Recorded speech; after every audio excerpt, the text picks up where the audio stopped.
Okay, dear friends, good evening. Sorry for getting late for 7 minutes. Sometime due to technical problem, I am just waiting here. मैं यहाँ wait कर रहा होता हूँ। मैं भी आप ही की तरह बेचैन होता हूँ। जैसे आप लोगों को लगता होगा कि मैं बैठा हुआ हूँ, क्लास शो नहीं हो रहा, मैं भी बेचैन होता हूँ कि मेरा समय जा रहा, मैं स्टूडेंट से मिल नहीं पा रहा।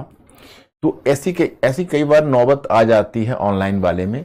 तो प्लीज आप लोग पेशेंस से बैठे रहिएगा। जैसा होगा हम इन्फॉर्मेशन करेंगे। कभी कभी कोई मेजर फॉल्ट आ गया तो उसमें थोड़ा आप लोगों को कोऑपरेट करना पड़ेगा। वैसे तो सब कुछ ठीक है। और आप लोगों ने अमेरिकी क्रांति पढ़ी होगी, लेकिन ध्यान रखना, मैंने जो आपको पीछे बताया हुआ है उस बात को आपको ध्यान रखना है। जैसे हम लोग इंटीग्रेटेड अप्रोच लेके चल रहे हैं। माय स्टूडेंट्स, मैक्सिमम आप लोग मॉडर्न हिस्ट्री वाले हो, कुछ लोग ऐसे हो जो वर्ल्ड हिस्ट्री वाले हो, लेकिन अब वर्ल्ड हिस्ट्री में जो सिर्फ वर्ल्ड हिस्ट्री में भी जुड़े हो, वो धीरे धीरे हमारे साथ आप ट्यून्ड अप होने की कोशिश करिए।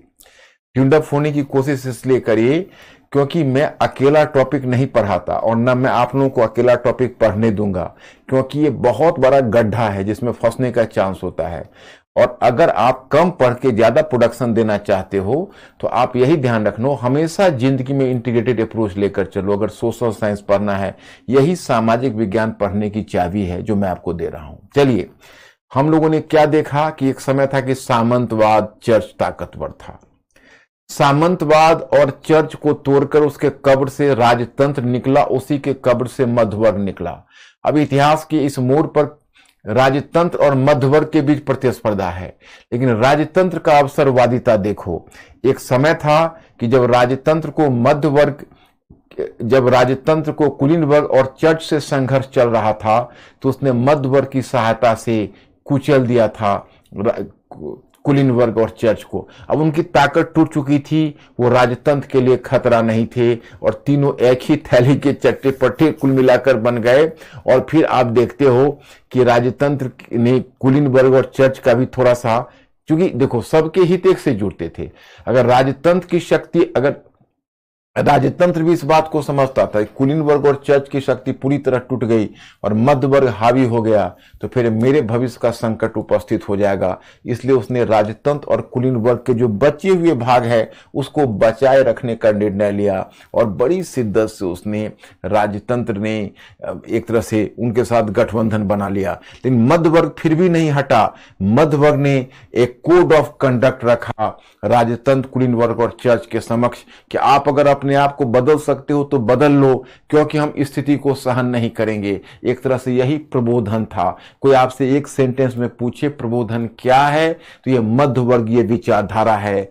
प्रबोधन राजनीतिक क्षेत्र में संवैधानिक राजतंत्र का मॉडल रखता है, आर्थिक क्षेत्र में मुक्त अर्थव्यवस्था का मॉडल रखता है। वाणिज्यवाद और मुक्त अर्थव्यवस्था का मैं अंतर बता चुका हूं। My students, you people are clear. मैं मानकर चलता हूं कि वाणिज्यवाद नियंत्रित व्यापार की बात करता है, वह राजतंत्र के हाथों व्यापार को नियंत्रित करवाता है। और मुक्त अर्थव्यवस्था कहते हैं कि बाजार के अपने नियम होते हैं। एडम स्मिथ, बाजार का अपना अनुशासन होता है, बाजार के अपने नियमों से चलना है। वह नियम है मांग और पूर्ति के नियम, डिमांड और सप्लाई के नियम। तो इस प्रकार से मुक्त अर्थव्यवस्था की नीति आई। सामाजिक क्षेत्र में व्यक्ति स्वतंत्रता की बात हुई। तो प्रबोधन एक तरफ से राजतंत्र, कुलीन वर्ग और चर्च के लिए अल्टीमेटम था। अब इसका पहला बिगुल फूटा अमेरिका में, अमेरिकी महाद्वीप में, जहां 13 ब्रिटिश अमेरिकी उपनिवेशों ने विद्रोह किया अपने मातृ देश या महानगरीय राज्य के विरुद्ध। एक ही साथ ये कई चीज था, एक ही साथ ये स्वतंत्रता आंदोलन था, एक ही साथ यह एंटी कॉलोनियल यानी उपनिवेशवाद विरोधी आंदोलन था, और एक ही साथ यह मध्यवर्गीय आंदोलन था। और क्यों था यह आगे सिद्ध करूंगा। फिलहाल मैंने पिछले क्लास में आप लोगों को जो एक बात बताई थी, मुझे लगता है कि आप लोग इस बात से वाकिफ हो गए होंगे। जैसे मैंने आपको बताया था कि देखिए पहले अमेरिकी महाद्वीप को, और इसको देखिए, ये जो 13 उपनिवेश हैं ये उत्तरी अमेरिका है। उत्तरी अमेरिका में कुछ क्षेत्र पर फ्रांस का कब्जा है जो कनाडा है, कुछ क्षेत्र पर मेक्सिको का कब्जा है जो मेक्सिको का कब्जा आप देख रहे हो। ये कुछ पर आपको स्पेन का कब्जा है जो मेक्सिको है, और कुछ पर हॉलैंड का कब्जा है। और यह ब्रिटेन ने यानी पूर्वी उत्तरी अमेरिका के पूर्वी भाग में उत्तर से दक्षिण तक अपने 13 उपनिवेश बसाए हैं। वो 13 स्वतंत्र उपनिवेश है, एक दूसरे से स्वतंत्र उपनिवेश हैं। ये कौन कौन है? न्यू हैम्पशायर है, न्यूयॉर्क है, पेंसिल्वानिया है, ये सब का नाम लिखा हुआ है, आप लोगों ने पढ़ा होगा। मैसाचुसेट्स है, देखो रोडे आइलैंड है, कनेक्टिकट है, न्यू जर्सी है, डेलावारे है, मेरीलैंड है, वर्जीनिया है, एक बड़ा सा राज्य वर्जीनिया, और नॉर्थ कैरोलिना है, साउथ कैरोलिना है, जॉर्जिया है। ये आपके पूरे हो गए उपनिवेश। अब देखिए, अब ये 13 उपनिवेश हैं और इन 13 उपनिवेशों से धीरे धीरे ये 13 उपनिवेश ब्रिटेन के विरुद्ध विद्रोह करेंगे। तो जब हम अमेरिकी क्रांति कहते हैं तो हमारा आशय ये ब्रिटिश अमेरिकी उपनिवेशों से होता है। अब आप लोगों ने पढ़ा होगा अमेरिकी स्वतंत्रता संग्राम एक स्वतंत्रता आंदोलन था अथवा क्रांति थी। तो मुझे बताने से पहले जरा आप लोग बताओ कि आप लोगों ने जो अपने ढंग से पढ़ा है उसमें आप इसे स्वतंत्रता आंदोलन मानते हो या क्रांति? मैं स्टूडेंट्स, मैं क्वेश्चन आप लोगों के लिए है, आप लोग फास्टली हमारे इस क्वेश्चन का जवाब दीजिए, क्योंकि मैं चाहता हूं ये क्लास कम्युनिकेटिव रहे और आप लोग हमसे लिंक्ड रहे। Mister Ankur ask my students, ये स्वतंत्रता आंदोलन है या क्रांति है?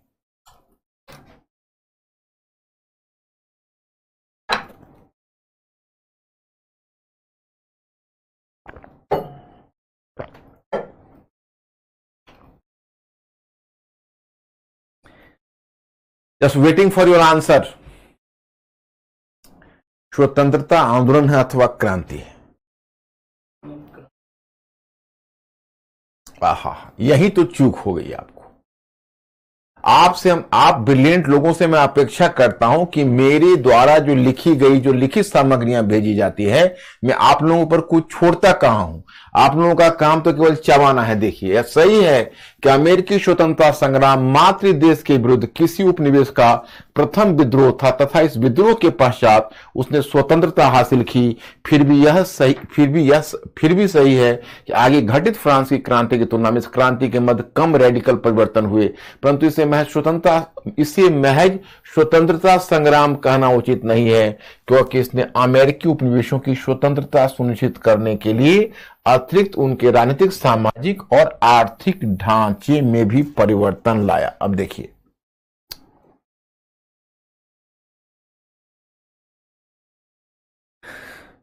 स्वतंत्रता आंदोलन भी है, आपको कहना चाहिए था। जब मैंने आपको सवाल पूछा था तो और भी स्मार्ट आंसर आपको होना चाहिए था। हालांकि आपने क्रांति कही, बिल्कुल सही कही, गलत नहीं कहा आपने, लेकिन आपको कहना चाहिए था यह स्वतंत्रता आंदोलन भी है और क्रांति भी है। अब देखिए, मातृ देश के विरुद्ध उपनिवेश विद्रोह करके अपनी स्वतंत्रता अर्जित करता है तो स्वतंत्रता आंदोलन तो है। और क्रांति इसलिए है कि जब अब क्रांति का क्राइटेरिया क्या होता है, मैं मॉडर्न हिस्ट्री में भी बता चुका हूं। मेंटली अलर्ट हो तुम लोग। जो मूलभूत राजनीतिक, आर्थिक, सामाजिक परिवर्तन, जो मूलभूत परिवर्तन लाता है वो क्रांति है। जो मौलिक परिवर्तन को जन्म देता है वो क्रांति है। और यह चूंकि मूलभूत राजनीतिक, आर्थिक, सामाजिक परिवर्तन भी लाता है, इसलिए यह क्रांति है।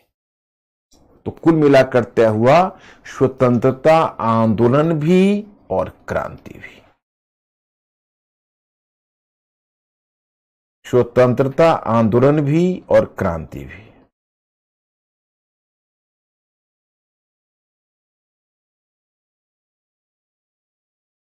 अब मेरा दूसरा सवाल है कि यह मध्यवर्गीय क्रांति से क्यों कहा गया? इसे व्हाई वॉज इट?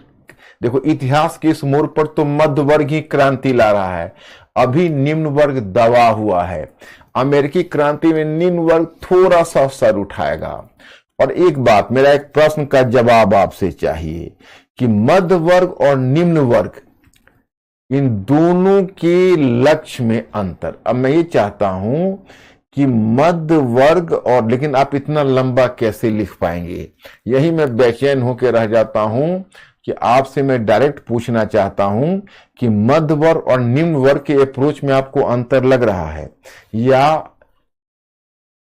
अगर जैसे आप कहते हो मध्यवर्गीय क्रांति है, तो मध्यवर्गीय क्रांति के लिए दो शर्त पूरा होना है इसके निम्नलिखित दो विशेषताएं दिखती है। जो मध्यवर्गीय क्रांति है उसकी दो विशेषताएं दिखती है जो इसे मध्यवर्गीय क्रांति के रूप में स्थापित करती है। प्रथम, इस क्रांति के मध्य नेतृत्व मध्यवर्ग के हाथों में रहा। जैसे मैं आपको यह बताना चाहता कि नेतृत्व, जब मध्यवर्ग, जैसे कहोगे मध्यवर्गीय क्रांति, तो दो क्राइटेरिया फुलफिल होना चाहिए।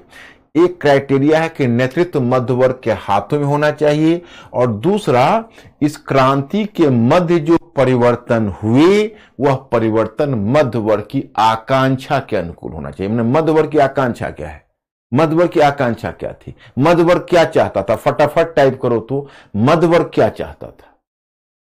मध्यवर्ग क्या चाहता था? माय स्टूडेंट्स, बी कम्युनिकेटिव, जरा फास्टली टाइप करिए तो मध्यवर्ग क्या चाहता था?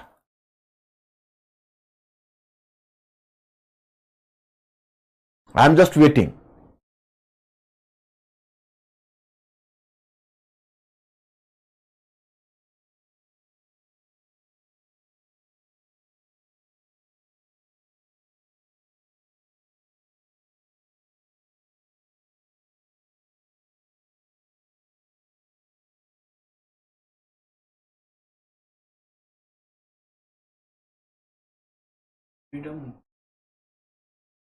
फ्रीडम तो निम्न वर्ग भी चाहेगा। मध्य वर्ग चाहेगा संवैधानिक राजतंत्र, निम्न वर्ग चाहेगा प्रजातंत्र। और जानते हो मध्य वर्ग निम्न वर्ग को क्यों साथ नहीं लेना चाहता था? मध्य वर्ग चाहता था कि हम राजतंत्र से शक्ति, मेरी बात सुनना, मध्य वर्ग चाहेगा कि हम राजतंत्र से शक्ति छीन लें और हम अपने स्तर तक उस शक्ति को रखें। लेकिन मध्य वर्ग यह नहीं चाहेगा कि यह शक्ति हमसे नीचे निम्न वर्ग तक पहुंचना चाहिए, क्योंकि मध्य वर्ग जानता है कि अगर प्रजातंत्र आएगा तो मध्य वर्ग के लिए अच्छा नहीं होगा।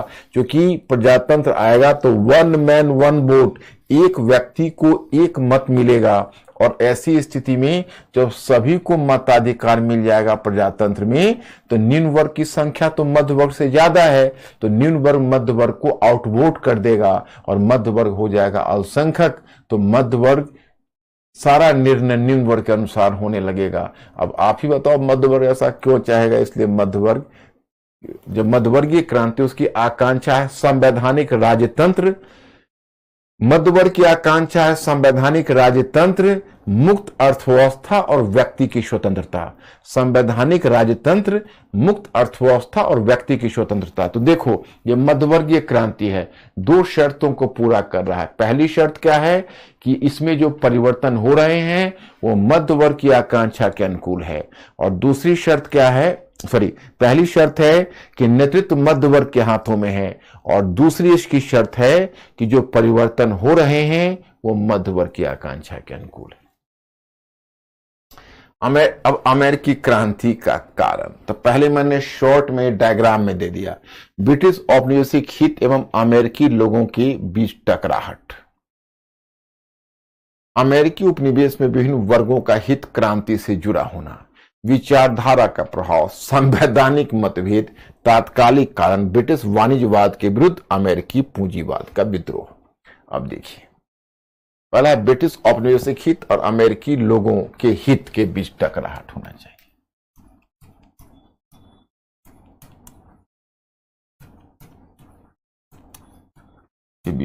लुई हैकर नामक विद्वान ने इसके पीछे आर्थिक कारक को महत्वपूर्ण माना है तथा उसने घोषित किया है कि अमेरिकी क्रांति ब्रिटिश वाणिज्यवाद और अमेरिकी पूंजीवाद के बीच टकराहट का परिणाम था।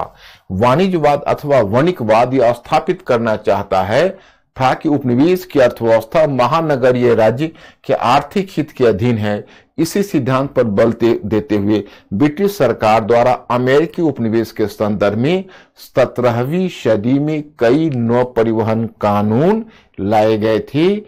इस कानून के अनुसार, देखो अब ये इतना तो तुम लोगों ने पढ़ लिया होगा, मैं तुमको अपनी भाषा में और शॉर्ट में समझा देता हूं, और जहां नहीं समझ में आएगा वहां तुम बताओगे, मैं बड़ी आसानी से समझा दूंगा। देखो एक टर्म है, टर्म क्या है मैं बताता हूं। देखिए टर्म यह है कि पहला पॉइंट आपको है जो ब्रिटिश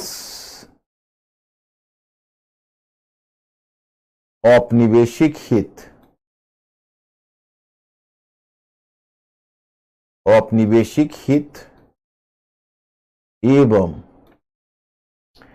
अमेरिकी लोगों के हितों के बीच टकराहट।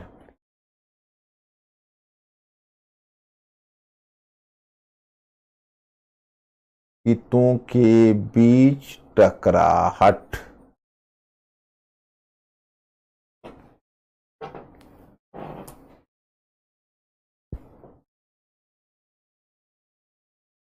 ब्रिटिश औपनिवेशिक हित एवं अमेरिकी लोगों के हितों के बीच टकराहट।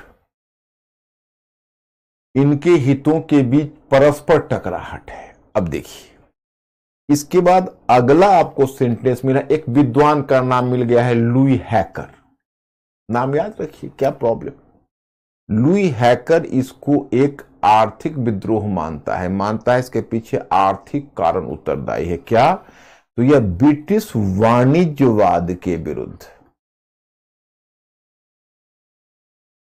ब्रिटिश वाणिज्यवाद के विरुद्ध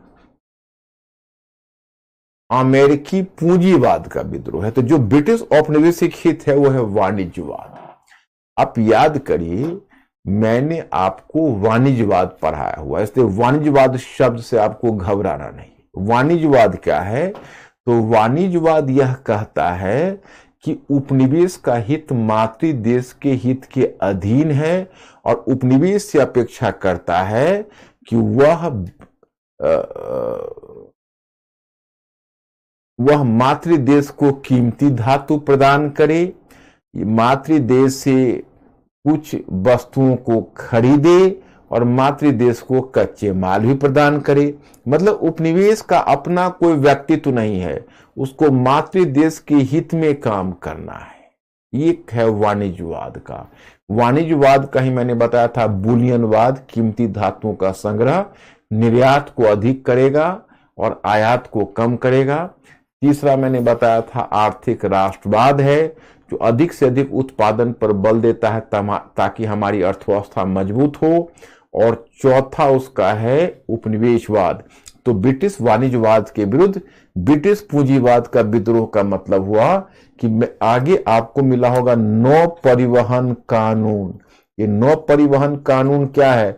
यही तो वाणिज्यवादी नीति है। देखो, अब अमेरिकी उपनिवेश हैं, तो उनके साथ कैसा ट्रीटमेंट किया जा रहा है मैं आपको बताना चाहता हूं। उनके साथ ट्रीटमेंट ऐसा किया जा रहा है कि उनको कहा गया, जो नौ परिवहन कानून जो 1651 में लाया गया, उस कानून में कहा गया कि ऐसा है कि आप जो अमेरिकी उपनिवेश हैं वह जो भी निर्यात और आयात करते हैं, मतलब कहीं से वो वस्तुएं खरीदते हैं कहीं बेचते हैं, तो वे वस्तुएं या तो अमेरिकी जहाज में ही या तो वे वस्तुएं ब्रिटिश जहाज में बेच जाने चाहिए या फिर अमेरिकी जहाज में जाने चाहिए।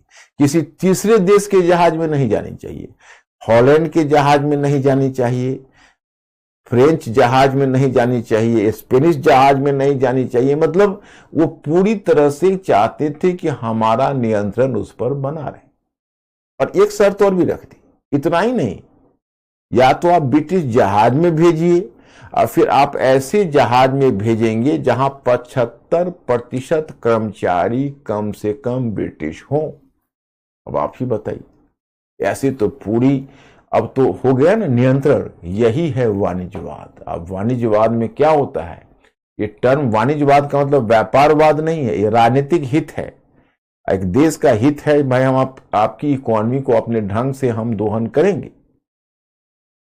इतना ही नहीं, आगे और भी कई तरह के रेस्ट्रिक्शन लगाए गए। अमेरिकी उपनिवेशों को कहा गया कि आप कुछ खास वस्तुएं केवल ब्रिटिश व्यापारियों के हाथों ही बेच सकते हैं, किसी अन्य व्यापारियों के हाथों नहीं बेच सकते। इतना ही नहीं, अमेरिकी उपनिवेशों की मुद्रा प्रणाली कैसी होगी?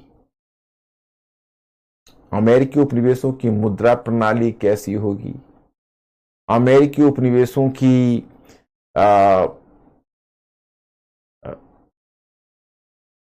उसके विनिमय प्रणाली कैसी है, विनिमय एक्सचेंज रेट कैसे डिसाइड होगा, दूसरे देश से कैसे वो मतलब अपने एक्सचेंज रेट निर्धारित करेगा, उसकी मुद्रा प्रणाली कैसी होगी, उसकी व्यापार नीति कैसी होगी, इन सब को ब्रिटेन अपने नियंत्रण में रखा। उनको उद्योग भी स्थापित करने की अनुमति नहीं थी। क्यों? क्योंकि अगर उनका उद्योग स्थापित हो जाता तो फिर ब्रिटिश वस्तुओं को वो नहीं खरीदते।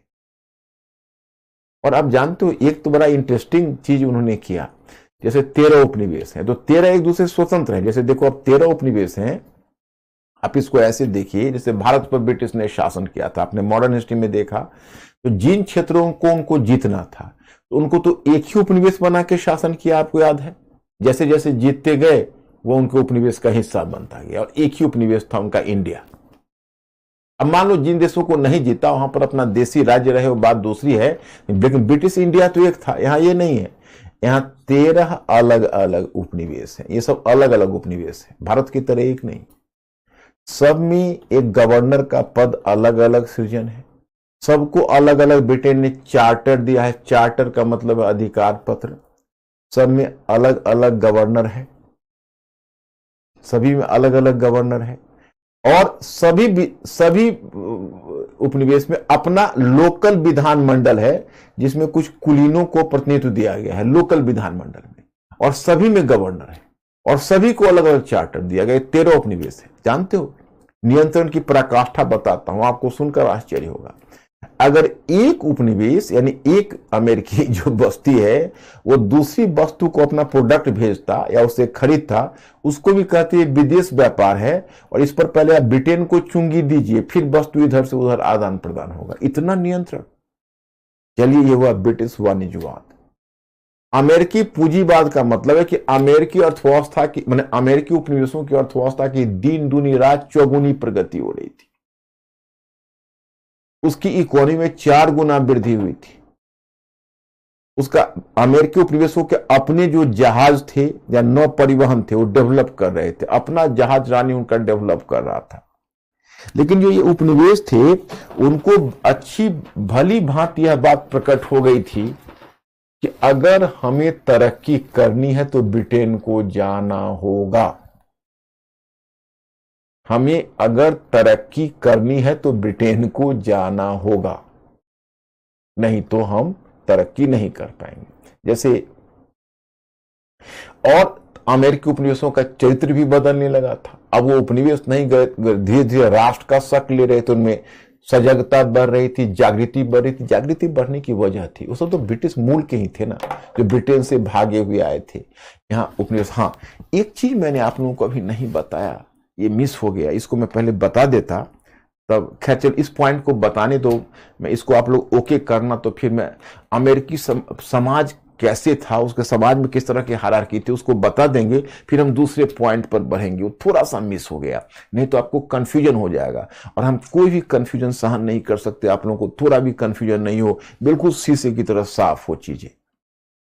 तो ये जो आप देख रहे हो, ये ब्रिटिश वाणिज्यवाद के विरुद्ध नौ परिवहन कानून और नियंत्रण लाया। तो अमेरिकी पूंजीवाद का विद्रोह किया। अमेरिकी पूंजीवाद, क्योंकि अमेरिकी अर्थव्यवस्था बढ़ रही है, अमेरिकी जहाजरानी कानून बढ़ रहा है, अमेरिका औद्योगिकरण के कगार पर है, लेकिन अमेरिकी उपनिवेशों को लग रहा है जब तक ब्रिटेन यहां से जाएगा नहीं तब तक हमारी तरक्की नहीं हो सकती। तो ब्रिटिश और अमेरिकी हित के बीच सीधा टकराहट है। अब बताइए, क्रांति तो होनी ही थी, नंबर 1। नंबर 2 कि जब कोई घटना, जैसे कोई अमेरिकी क्रांति का कारण पूछे, तो एक कारण होता है आर्थिक भौतिक, तो बाकी कारण है वो आर्थिक भौतिक होता है। आर्थिक भौतिक कारण में होता है जैसे इकोनॉमिक कारण है, राजनीतिक, जो भी मतलब जो भी हित से संबंधित भौतिक कारणों से जुड़ा होता है, जिसमें आपके हित टकरा रहे हो, आर्थिक हित टकरा रहे हो, राजनीतिक हित टकरा रहे हो, ये सब हित टकरा रहे हो। लेकिन जो एक दूसरा जो फैक्टर होता है उसको कहते हैं वैचारिक विचारधारा।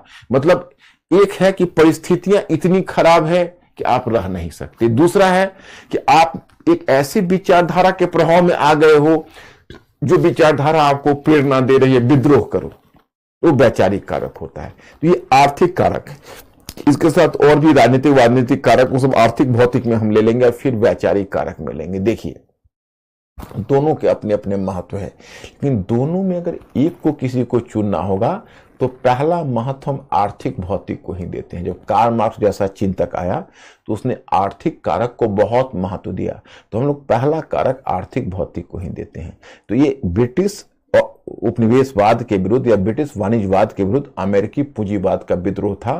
तो मेरे विचार में यह पॉइंट आप लोगों को क्लियर हो गया होगा, हाँ या ना? थोड़ा सा हिंट कर दीजिए ताकि मैं आगे बढ़ जाऊं। Ankur, ask the question from my students. हाँ बोलो। शीतल पूछ रही है सर, यहाँ पे अलग अलग उपनिवेश स्थापित करने के पीछे क्या रीजन था? इंडिया में तो ऐसा कोई रीजन ऐसा नहीं था। 1602 में उन्होंने पहला उपनिवेश स्थापित किया। स्थापित करते थे तो उसको अलग चार्टर दे देते थे, मतलब वहां पर व्हाइट लोग जाके बसते थे और वो व्हाइट लोग जब वहां बस जाते थे वो अपने आप को अलग रखना चाहते थे, तो वो अपना चार्टर दे दिया। फिर दूसरा बस्ती, फिर व्हाइट लोग दूसरे फेज में जाके बस आया तो फिर वहां पर चार्टर दे दिया। मतलब वहां पर जो रेड इंडियंस है उसको लड़ के, उसको निष्कासित करके, उसको हटा के अपनी बस्तियां बसाते थे। वहां पर उनका जो तरीका था वो तरीका अलग था। ये संयोग की बात है। ओके है, देखो फेस कर रहे हैं कि सर आर्थिक भौतिक अरे आर्थिक भौतिक का मतलब है जो तुम्हारा आर्थिक कारक है, राजनीतिक कारक है, सामाजिक कारक है, सबको आर्थिक भौतिक में रख लो। जो मतलब ये भौतिक, जैसे तुमको रहने में, तुम्हारे खाने में दिक्कत हुई तो आर्थिक कारक है। अब आर्थिक भौतिक कारक का मतलब हुआ जैसे अब ब्रिटेन का आर्थिक हित को हानि हो रही है तो आर्थिक भौतिक कारक है। ब्रिटेन पर जबरन, सॉरी, ये इसको अमेरिका की आर्थिक भौतिक की हानि हो रही है तो आर्थिक भौतिक कारक है। और वैचारिक कारक का मतलब हुआ एक नवीन विचारधारा के प्रभाव में विद्रोह किया। आर्थिक भौतिक कारक का मतलब आपको आर्थिक कष्ट हो रहा है इसलिए आप विद्रोह कर रहे हो। वैचारिक कारक का मतलब हुआ कि आप ऐसी विचारधारा के प्रभाव में आ गए कि विचारधारा के कारण आपने क्रांति किया, विद्रोह किया, मतलब विचारधारा आपको प्रेरणा दे रही। रंजना पूछ, क्या जहाज रानी कानून और वाणिज्यिक कानून? जहाज रानी कानून वाणिज्यवाद जो नीति कह रहा हूं उसी वाणिज्यवादी नीति का हिस्सा था रंजना। जो आप जहाजानी कानून देखते हो वाणिज्यवादी नीति का ही पार्ट था। वो वाणिज्यवाद की नीति का उदाहरण है जहाज रानी कानून की। देखो ऐसे वाणिज्यवादी नीति लागू कर रहे हैं ब्रिटिश। पहले ये पूछो जो मैंने क्वेश्चन कहा है उसका जवाब पूछो ना लोग, हाँ या ना, समझे कि नहीं इस पॉइंट के मैंने पूछा है ना, उसी का आंसर आ रहा है। तुम पूछो, देखो तो सही, उसको देख के बताओ।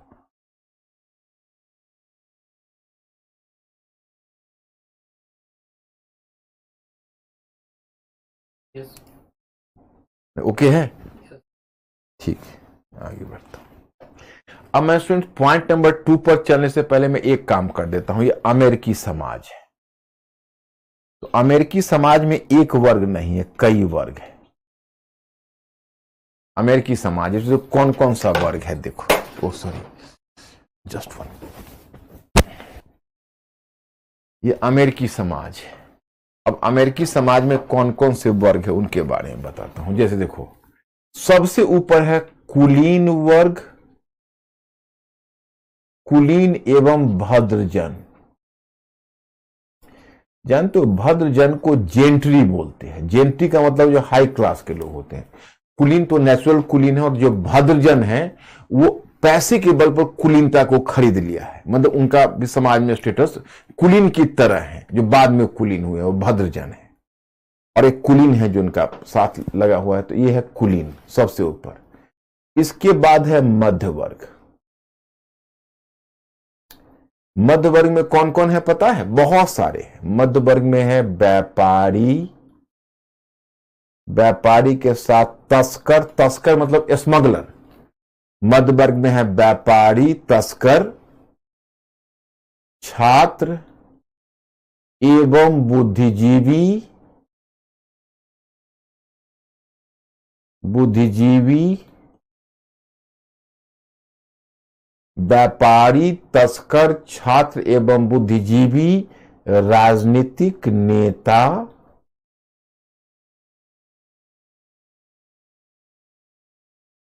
छात्र एवं बुद्धिजीवी, राजनीतिक नेता, ये सब सभी आ गए मध्य वर्ग में। और तीसरा है निम्न वर्ग। निम्न वर्ग में कौन है पता है? किसान, एवं मिस्त्री, उसको मिस्त्री बोलते थे। मिस्त्री किसको बोलते हैं पता है? कारीगर को। कारीगर जिसको दस्तकार बोलते हो उसी को बोलते हैं मिस्त्री, कारीगर। किसान एवं मिस्त्री है निम्न वर्ग में। इसके अलावा कौन है पता है? दास है। दास में आपको आश्चर्य होगा, श्वेत लोग भी दास हैं, जो व्हाइट मैन है वो भी दास हैं। अब ये श्वेत दास कौन है पता है? जो लोग तो है यूरोपीय मूल के हैं लेकिन गरीब हो गए बहुत ज्यादा, और अपने आप को दास की तरह बेच दिया दूसरे की सेवा करने के लिए, क्योंकि उनके पास पैसे की तंगी थी, तो वो हो गए व्हाइट दास। इसके अलावा अफ्रीका से, क्योंकि अमेरिका में आप देखते हो बागवानी खेती होती थी, और बागवानी खेती को चलाने के लिए उतना लेबर अमेरिका में नहीं था, तो बागवानी खेती को चलाने के लिए बड़ी संख्या में दासों को हायर किया जाता था। तो दासों को वहां से जो लाते थे, तो बागवानी खेती को कराने के लिए उनको वो अफ्रीकी दास थे। और एक बात पता है ना, जब यहां से व्हाइट लोग गए थे, मैंने आपको बताया, चाहे वो दक्षिणी अमेरिका हो या उत्तरी अमेरिका है, तो उसके जो नेटिव लोग थे, वहां के जो देशी लोग थे, उन देशी लोगों को क्या कहा जाता था? वहां के देशी लोगों को कहा जाता था रेड इंडियंस। तो जब वो गए वहां, तो वहां के देसी लोगों को दबाया, सताया और गुलाम बना लिया। तो उनके जो देशी लोग थे, वो देशी लोग गुलाम बन चुके थे। तो जिन देशी लोगों को गुलाम बनाया, बहुत सारे देशी लोग तो भाग गए, रेड इंडियंस तो कोई बात ही नहीं है, लेकिन जो देशी लोग गुलाम बन गए वो भी दास थे। इसको कहते हैं अमेरिकी दास। तो अफ्रीकी दास भी है, अमेरिकी दास भी है, और श्वेत दास भी है। तो देखो, इतने में हमने बांट दिया। ऊपर कुलीन और भद्रजन, नीचे मध्य वर्ग में व्यापारी, तस्कर स्मगलर, छात्र एवं बुद्धिजीवी, राजनीतिक नेता। निम्न वर्ग में किसान और मिस्त्री अथवा कारीगर। दास में व्हाइट स्लेव्स यानी श्वेत दास, अफ्रीकी दास और अमेरिकी दास, अमेरिकी स्लेव्स। तो यही है अमेरिका का कॉन्फ़िगरेशन। अब दूसरे पॉइंट पर चलते हैं। पहला पॉइंट है कि ब्रिटिश और अमेरिकी उपनिवेश के हितों में टकराहट, ब्रिटिश उपनिवेशवाद और अमेरिकी उपनिवेशों के हितों में टकराहट, या यह ब्रिटिश वाणिज्यवादी नीति के विरुद्ध अमेरिकी पूंजीवाद का विद्रोह था। लुई हैकर का भी मैंने विचार बताया, पॉइंट फर्स्ट था। अब मैं आपको ले चलता हूं पॉइंट 2 में। अब ये तो आपको यहां पर दिया हुआ है मैटर को बढ़िया से आपको पढ़ना है। अब देखिए, अब यहां पॉइंट नंबर 2 में दिया हुआ है किन वर्गों के हित क्रांति से जुड़े हुए थे। किन वर्गों के, मतलब ये आप कह सकते हो यहां पर टाइटल, बल्कि एग्जैक्ट टाइटल में बता देता हूं कि आपका टाइटल अमेरिका में विभिन्न वर्गों के हित क्रांति से जुड़ा होना, यानी विभिन्न वर्गों का हित क्रांति से, विभिन्न वर्गों का हित क्रांति से जुड़ा होना। अब किसका हित क्रांति से जुड़ा हुआ है, तो हमने आपको पहले भी आपको मैटर नहीं दिया है, लेकिन बताता हूं। देखो, एक है व्यापारी, व्यापारियों का हित क्रांति से जुड़ा हुआ है। जो अमेरिकी पूंजीपति, उनका हित जुड़ा, उनको लगता है कि जब तक ब्रिटेन यहां से जाएगा नहीं, हम मुनाफा नहीं कमा सकते। तो व्यापारी वर्ग क्रांति चाहता है, अमेरिका से स्वतंत्र होना चाहता है, सॉरी ब्रिटेन से स्वतंत्र होना चाहता है। अच्छा, वहां के जो अमेरिकी लोग, उसमें जो देखो, अब इसमें अधिकांश जो व्हाइट लोग हैं, जैसे आपको मैंने अभी जो उसका समाज का टेक्सचर बताया, देखो जैसे अभी समाज का जो मैंने टेक्सचर बताया, तो कुलीन और भद्रजन वो भी ब्रिटिश मूल के हैं, मध्य वर्ग के लोग भी ब्रिटिश मूल के हैं, निम्न वर्ग किसान और मिस्त्री भी आए हैं ब्रिटेन से। आपको एक बात मैं अमेरिका के बारे में बताना चाहता हूं। अमेरिका में जैसे ब्रिटिश अमेरिकी उपनिवेश है, उसमें तरह तरह के लोग हैं, उसको ध्यान करिए। कुछ व्यापारी हैं जो वहां आए अपना भाग आजमाने, चूंकि वो प्रचुरताओं का महाद्वीप था, वहां रातों रात लोगों का भविष्य बदलता था, उनको लगता था हमारा भी भविष्य बदल जाएगा, तो वैसे व्यापारी आए। तस्कर वहां इस अपॉर्चुनिटी में आए कि हम अटलांटिक महासागर में खुलकर तस्करी कर सकेंगे। फिर वहां पर आ गए आप देखोगे छात्र बुद्धिजीवी भी अपने आ गए, बहुत उसी में से उनके बाल बच्चे छात्र बुद्धिजीवी बन गए। राजनीतिक नेता भी कुछ आ गए जो वहां पर अपनी स्वतंत्र रूप से सरकार बनना चाहते थे। अब निम्न वर्ग में किसान है, वो भूमि की खोज में अमेरिका में आ गए, भूमि की प्रचुरता थी। कारीगर भी अपने जीविकोपार्जन के लिए आ गए, और दास तो मजबूरी में दास बन गए। आप देखते हो तो सभी लोग वहां से आए हुए थे, उसमें अधिकांश ब्रिटिश मूल के थे, और जो रेड इंडियंस थे वो तो दास बना दिए गए या भगा दिए गए। यही स्थिति है, और दासों के आधार पर खेती वेती भी होती थी। इस तरह से तुम देखते हो कि बड़ा ही अजीब अमेरिकी समाज था। एक बात और भी है, जो बहुत सारे, जैसे कि आप तो ब्रिटेन में जब मैंने स्टुअर्ट वंश का शासन कहा था, आपको याद होगा, जिसमें मैंने जेम्स फर्स्ट कहा था, उसके बाद चार्ल्स द्वितीय, जेम्स द्वितीय, में स्टुअर्ट वंश का शासन कहा था, जहां पार्लियामेंट के साथ लड़ाई हुई थी, जो गौरवपूर्ण क्रांति मैंने आपको बताया था। तो मैं उसी अंदाज में आपको बोलना चाहता हूं कि एक्चुअली उस समय बहुत सारे, जब जिसमें स्टुअर्ट वंश का शासन था, तो स्टुअर्ट वंश के शासक रोमन कैथोलिक थे। वो प्रोटेस्टेंटों को दबाते और सताते थे। तो ब्रिटेन से बहुत सारे प्रोटेस्टेंट, जैसे ब्रिटेन में जो प्रोटेस्टेंट थे उसको प्यूरिटन्स बोलते थे, बहुत सारे प्रोटेस्टेंट अमेरिका में भाग आए थे और वहां पर अपनी जान बचा के, तो वो भी अमेरिकी उपनिवेश में थे। और मैं आपको बता दूं, अमेरिका ब्रिटेन का पेनल कॉलोनी था। जैसे अंडमान भारत का पेनल कॉलोनी था, उसी तरह अमेरिका ब्रिटेन का पेनल कॉलोनी था।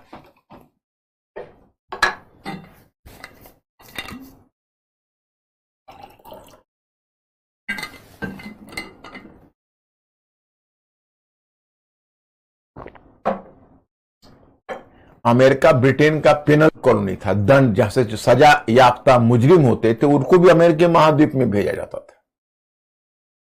तो कुछ अपराधियों ने मिलकर दुनिया का इतना बड़ा शक्तिशाली राष्ट्र बना दिया, आपको आश्चर्य नहीं होता है?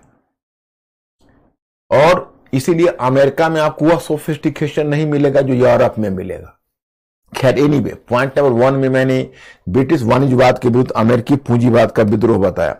पॉइंट नंबर 2 में मैंने बताया कि कौन कौन सा वर्ग क्रांति नहीं चाहता है। तो आपको मैटर में भी लिखा हुआ है कि अमेरिकी पूंजीपति वर्ग के लोग क्रांति चाहते थे। मैंने कौन कौन सा वर्ग क्रांति चाहता है? विभिन्न वर्गों का हित क्रांति से जुड़ा हुआ था। क्रांति इसलिए हुई कि विभिन्न वर्गों का हित जुड़ा हुआ था उस क्रांति से। दूसरा पॉइंट भी मैंने दिया है, जैसे क्रांति चाहते थे अमेरिका के व्यापारी, अमेरिकी उपनिवेश के व्यापारी, क्योंकि वो ब्रिटिश वाणिज्यवादी नीति से, वाणिज्यवादी नीति का मतलब जो व्यापार में नियंत्रण होता था, उससे असंतुष्ट थे। तस्कर भी चाहते थे कि हम स्वतंत्र हो जाएं, क्योंकि उनको लगता था खुलकर अटलांटिक महासागर में हमको तस्करी या स्मगलिंग करने का मौका नहीं मिलता है। छात्र और बुद्धिजीवी इसलिए क्रांति चाहते थे, इसलिए स्वतंत्रता चाहते थे कि वह प्रजातांत्रिक विचारों से प्रेरित थे। उनको लगता था कि ब्रिटिश सरकार हमें अनावश्यक रूप से दबा रही है। और नेक्स्ट वन, अमेरिकी राजनेता भी क्रांति चाहते थे। क्यों? क्योंकि राजनेताओं को लगता था कि अगर ब्रिटिश अमेरिकी उपनिवेश आजाद होगा तो फिर उनको लगता था कि हमें स्वतंत्र रूप से सरकार बनाने का मौका मिलेगा। तो वो भी क्रांति चाहते थे, क्योंकि वो स्वतंत्र सरकार स्थापित करना चाहते थे। तो राजनेता भी क्रांति चाहते थे। 1 2 3 4 4 पॉइंट मैंने क्लियरली दिया हुआ है, आपको कुछ करने की जरूरत नहीं, कंप्लीट नोट्स है आपका, आप इसको पचाते चलिए। फिर आपने तीसरा पॉइंट, उसके बाद इतना ही नहीं, 4 ही नहीं है, और भी पॉइंट्स आपको, जैसे मतलब वर्जीनिया के तंबाकू उत्पादक। अब वर्जीनिया मैं फिर एक बार मानचित्र पर दिखाऊं या आप लोग देख लोगे? बताओ, वर्जीनिया को दिखाना है या आप लोग देख लोगे? देखो, ये है वर्जीनिया, ये है आपका वर्जीनिया। ये बड़ा सा प्रोविंस है, आज भी चर्चा में होता है वर्जीनिया। तो वर्जीनिया में के जो तंबाकू उत्पादक थे, वो तंबाकू उत्पादक भी स्वतंत्र होना, वो भी क्रांति चाहते थे। क्यों क्रांति चाहते थे? इनके साथ क्या प्रॉब्लम था पता है? तंबाकू का निर्यात करके बहुत मुनाफा कमाते थे, माने इनको मुनाफा होता था तंबाकू के निर्यात से। तो ये तंबाकू की खेती जितना कर सकती थी उतना तो लैंड का विस्तार उन्होंने कर दिया।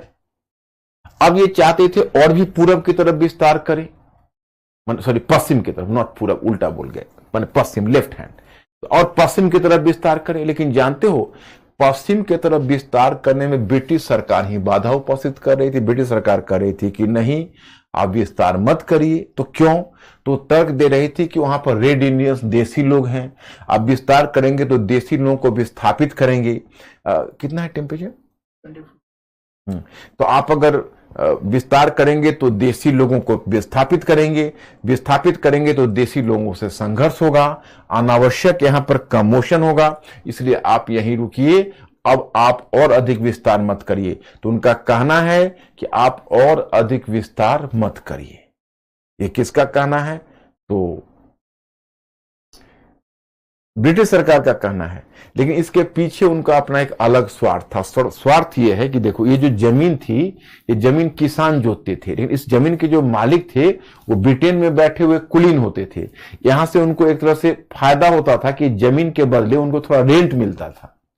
तो उनका जो ब्रिटिश जो कुलीन थे, उनको डर यह था कि अगर इनको हम पश्चिम की तरफ विस्तार करने देंगे तो इन नई जमीन पर कब्जा कर लेंगे और उसके मालिक खुद बन जाएंगे और इस जमीन को खाली कर देंगे।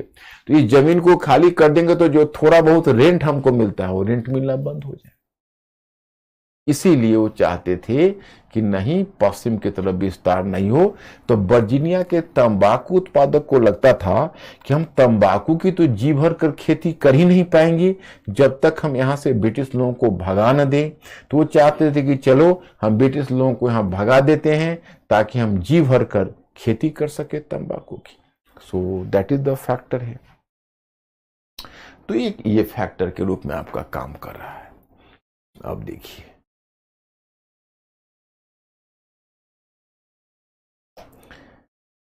तो अब फिर मैं उस पॉइंट पर ला देता हूं।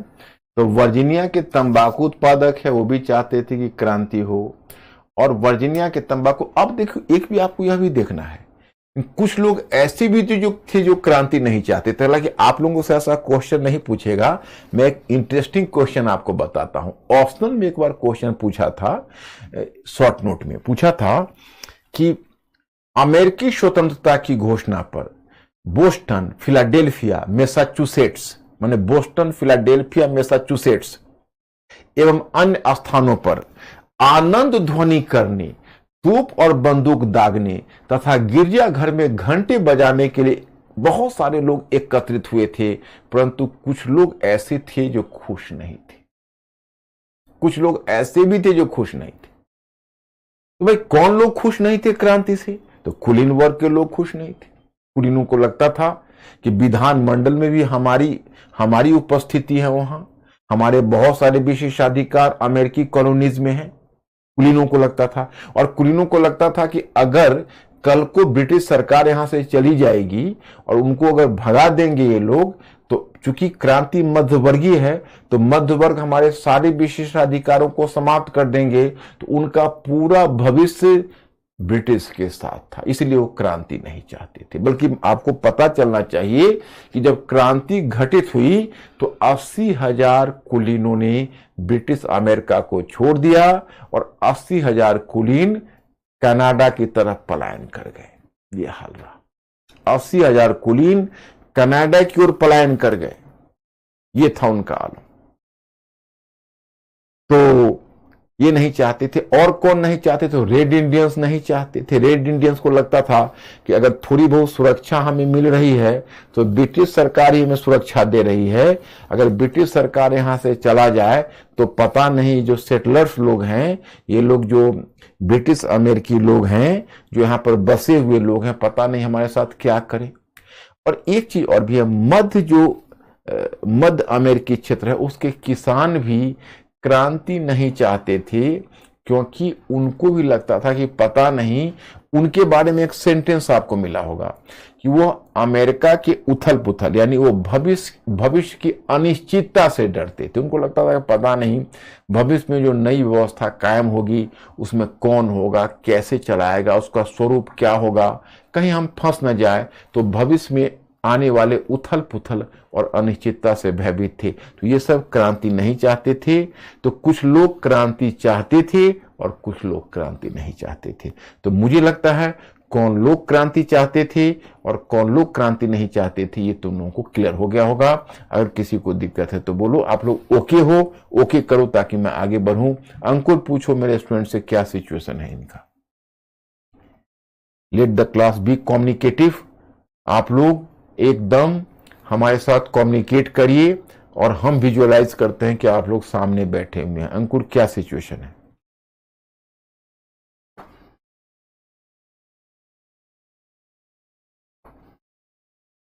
Okay okay master. पूछ रहे हैं सर कि रेड इंडियंस ही क्यों बोले, रेड अमेरिकन क्यों नहीं?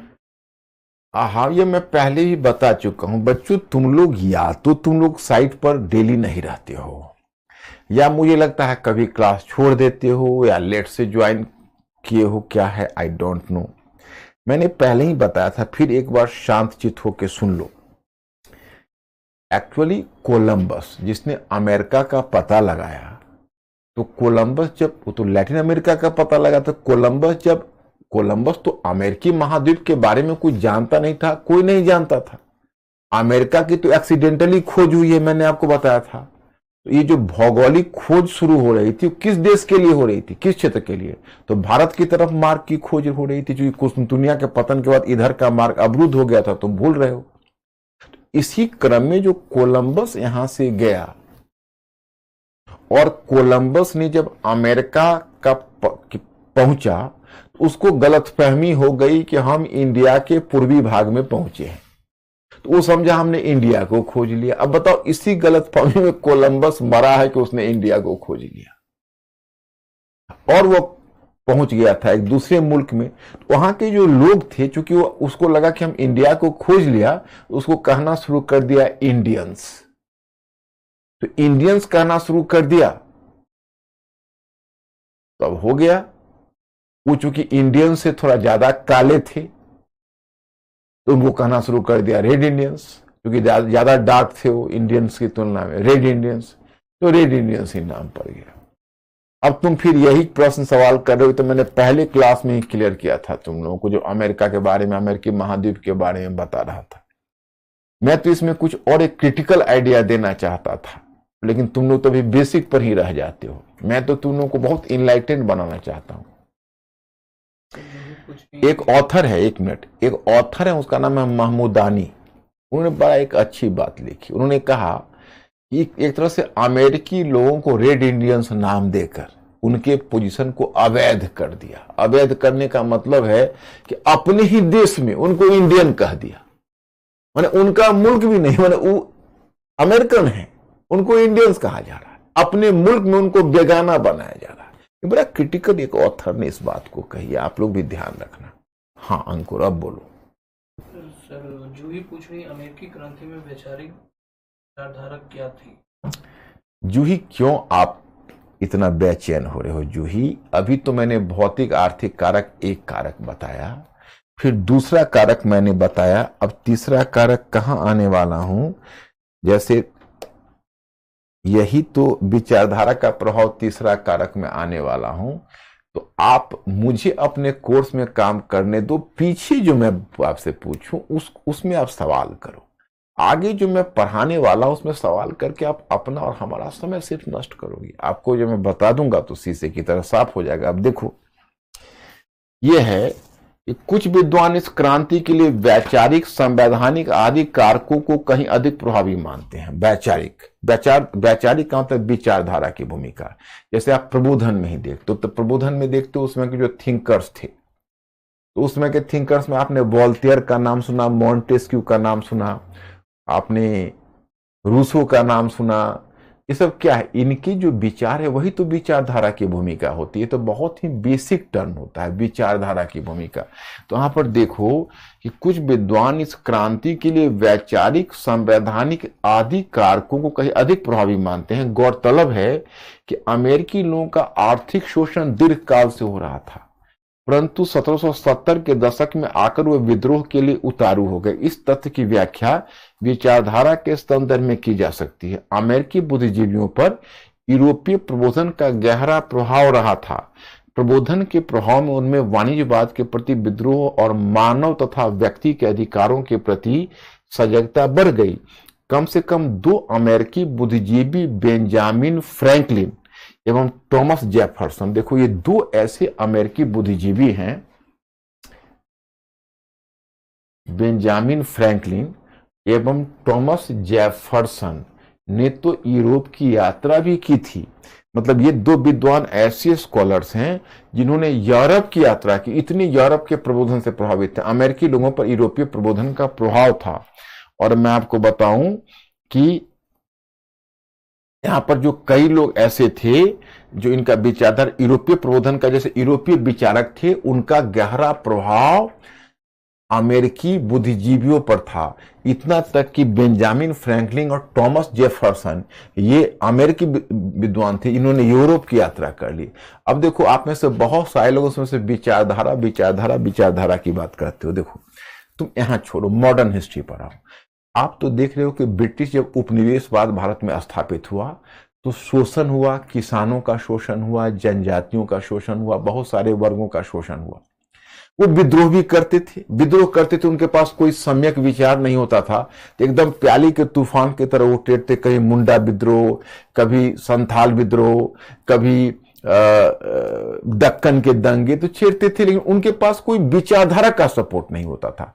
लेकिन आप याद करो, पश्चिम की जो उदारवादी विचारधारा का भारतीय बुद्धिजीवियों पर प्रभाव पड़ा तो कैसे आंदोलन का पूरा रुख बदल गया और आधुनिक राष्ट्रवाद आ गया। तो मैं आपको बताना चाहता कि जैसे अगर विचारधारा का सपोर्ट ना हो तो फिर क्रांति नहीं होगी, विद्रोह हो जाएगा। विद्रोह में न कोई योजना होगी, न कोई कार्यक्रम होगा, न कोई स्पष्ट दृष्टिकोण होगा। और जब एक खास विचारधारा के संपर्क में लोग आ जाता है, देखो, विद्रोह तो इसलिए करता है, कष्ट होता है, चाहे विचारधारा हो या ना हो, कष्ट अगर आपको होगा तो आप तो विद्रोह करोगे। लेकिन अगर विचारधारा का सपोर्ट है तो आप सुसंगठित विद्रोह करोगे, आप प्लानिंग करके विद्रोह करोगे और एक आप योजना बनाओगे कि हमें किस तरह से व्यवस्था में परिवर्तन लाना है, तब वो क्रांति हो जाती है। तो विचारधारा का भी अहम योगदान होता है।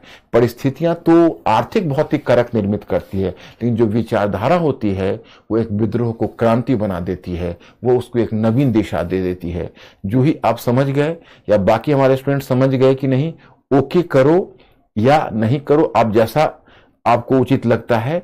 अभी जो मैंने आपको बताया, अब आपको विचारधारा की भूमिका समझ में आया या कोई दिक्कत है तो मैं फर्दर हेल्प करूं। अंकुर, पूछिए।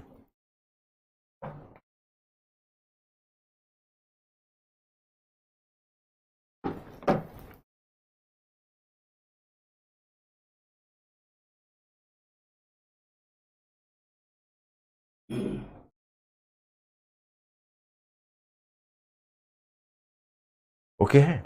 तो विचारधारा है वो हमेशा एक विद्रोह को क्रांति बनाती है। अब आगे भी मैं इसका उदाहरण दूंगा तो आपकी समझ में आ जाएगा। तो एक तीसरा ये हो गया। चौथा है देखो, संवैधानिक मतभेद।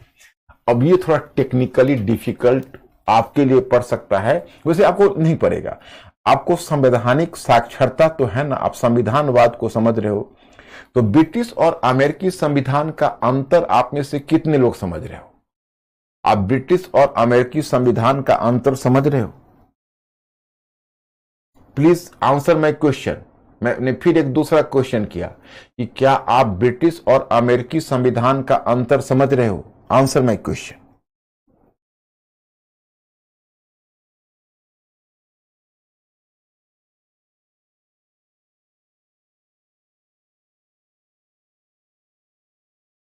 समझ रहे हो? तब मेरा काम कुछ आसान हो जाएगा। देखिए, कुछ लोग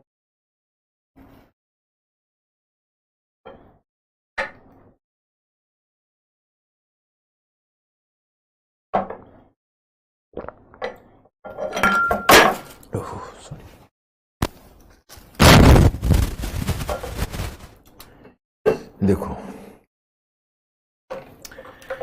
मैं इसका अंतर समझा रहा हूं आपको।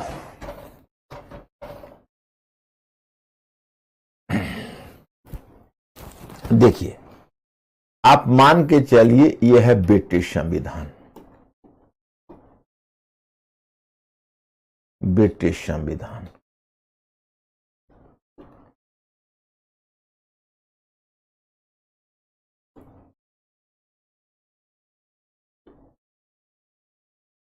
इसको ऐसे समझिए, इसको आप मान के चलिए ये है ब्रिटिश संविधान।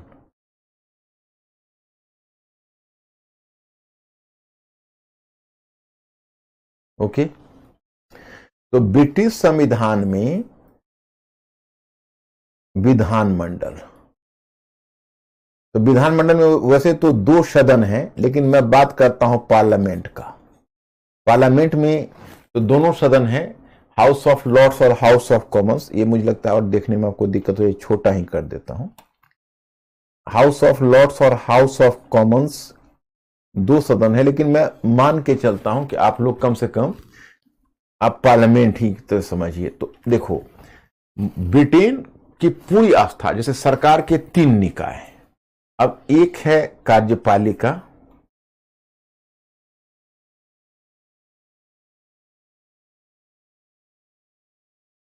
यह है न्यायपालिका। न्यायपालिका, ओके। अब सरकार के 3 निकाय, तो ब्रिटिश लोगों के लिए सरकार का सबसे मजबूत निकाय पार्लियामेंट था, या अभी भी है। ब्रिटिश लोगों की अपार आस्था उनके पार्लियामेंट में, वो पार्लियामेंट को सर्वाधिक विवेकशील मानते। वो कहते हैं कि पार्लियामेंट कभी गलती कर ही नहीं सकता, बहुत विवेकशील होता है। पार्लियामेंट के हाथ में उन्होंने हमारी पूरी, मतलब अपने लोगों की पूरी गर्दन दी हुई। वो कहते हैं पार्लियामेंट गलती नहीं कर सकता, पार्लियामेंट लोगों का प्रतिनिधि संस्था है, वो गलती नहीं कर सकता, सारी संस्थाएं उसके अधीन है। मतलब ब्रिटिश पार्लियामेंट के बारे में कहा जाता है, आइवर जेनिंग्स या किसी या हेरोल्ड लॉस्की ने, किसी ने पॉलिटिकल थिंकर ने कहा है कि ब्रिटिश पार्लियामेंट कुछ भी कर सकता है सिवा पुरुष को महिला और महिला को पुरुष बनाने की।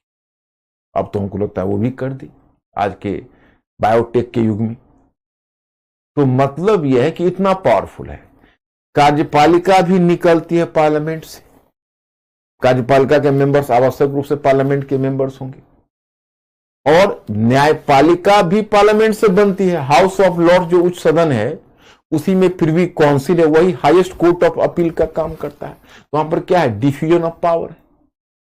पार्लियामेंट में ब्रिटेन ने सब कुछ, मौलिक अधिकार है ब्रिटेन में, मौलिक अधिकार है, लेकिन वो मौलिक अधिकार किस काम का भाई? पार्लियामेंट साधारण बहुमत से परिवर्तन ला सकती है। पार्लियामेंट अगर चाहे तो मोनार्की को समाप्त कर सकती है साधारण बहुमत से, पार्लियामेंट चाहे तो साधारण बहुमत से कुछ भी कर सकती है। तो इतना पावर आपने पार्लियामेंट को दिया हुआ है। तो ब्रिटिश लोग मानते थे कि पार्लियामेंट विवेकशील है, विवेकशील समझते हो ना, बहुत समझदार है, वो कुछ भी गलत नहीं कर सकता, इसलिए हम उसके पास पूरी शक्ति सौंपते हैं पार्लियामेंट। अमेरिकी लोगों का विचार अलग है। अमेरिकी लोग कहते हैं, अमेरिकी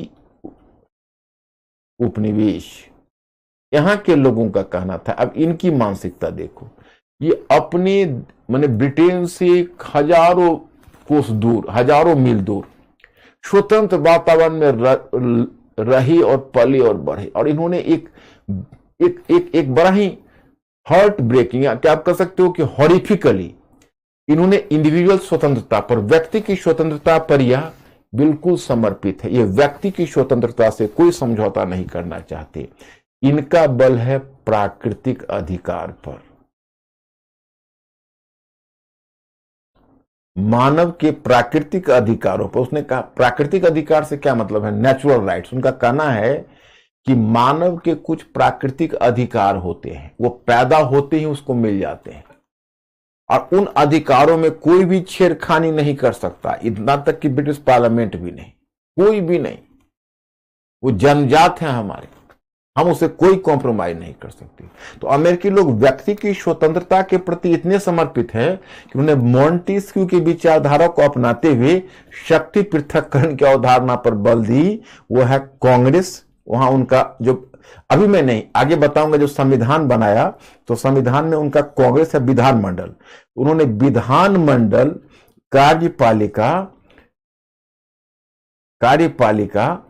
और न्यायपालिका, इन तीनों को अलग करके सेपरेट कर दिया। जो मॉन्टेस्क्यू ने शक्ति पृथक्करण कहा था, न्यायपालिका तीनों को अलग कर देंगे, क्योंकि उनका मुख्य लक्ष्य क्या है? मुख्य लक्ष्य है व्यक्ति की स्वतंत्रता को की रक्षा, वो व्यक्ति की स्वतंत्रता की रक्षा करना चाहते हैं, इसलिए तीनों निकायों को बिल्कुल अलग अलग कर दिया। इनकी संवैधानिक दृष्टि अलग है। ब्रिटिश लोग अमेरिकी लोगों से कहते हैं कि आप हमारे पार्लियामेंट को सम्मान करिए, ऑल पावरफुल बॉडी है, तो अमेरिकी लोग कहते हैं हमारे प्राकृतिक अधिकारों को आप सम्मान करिए, क्योंकि मानव को जन्मजात कुछ प्राकृतिक अधिकार मिले हैं, उसमें कोई भी दखल अंदाजी नहीं कर सकता, इतना तक कि पार्लियामेंट भी नहीं। अब इनका नजरिया देखो, दोनों का नजरिया बिल्कुल अलग अलग है। तो यही एक संवेदन, अब मुझे लगता है बच्चों, मैं कन्फर्म हूं कि आप लोग जितने ब्रिलियंट हो आप समझ गए होंगे कि संवैधानिक दृष्टिकोण में क्या अंतर। अंकुर ओके जा रहा है?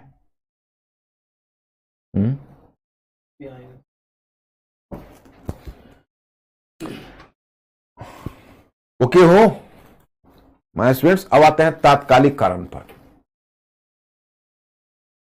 अब देखिए,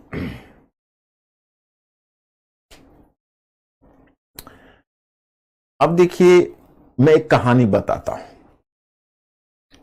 आप लोग को सुनना पड़ेगा जिज्ञासा से, और दिमाग को, जब तक मेरा क्लास चलता रहे आपको पूरी तरह से, क्योंकि देखो अब वैसे भी क्लास का ड्यूरेशन तो आप लोगों का तकरीबन एक घंटे 20 मिनट है। 1 घंटे 20 मिनट मतलब का है, मतलब का हुआ टोटल, आप ये मानकर चलिए कि आपको, सॉरी 1 घंटे 20 मिनट नहीं, टोटल आपके, हाँ 1 घंटे 20 मिनट ही है ना, तो 80 मिनट है। एंड 80 मिनट आपको पूरा अटेंशन हमें देना पड़ेगा। उसमें मैं कोई भी चाहता हूं कि डाइवर्जन आपके दिमाग में ना हो। देखो ब्रिटेन में क्या है कि मोनार्क था, जैसे आज आप ब्रिटिश कॉन्स्टिट्यूशन जानते होगे, तो ब्रिटिश कॉन्स्टिट्यूशन आज क्या है, तो आज ये है कि एक राजतंत्र है, जिसको किंग बोलते हो। अभी आप जान ही रहे हो कि चार्ल्स थर्ड का सिंहासनारोहण हुआ है बड़े धूमधाम से, 220 देशों के प्रतिनिधियों ने हिस्सा लिया है। आप लोगों ने भी देखा होगा टीवी पर या फिर न्यूज़पेपर में पढ़ा होगा। तो ये किंग है, और इसके नीचे अब यहां पार्लियामेंट है, तो पार्लियामेंट में 2 सदन है,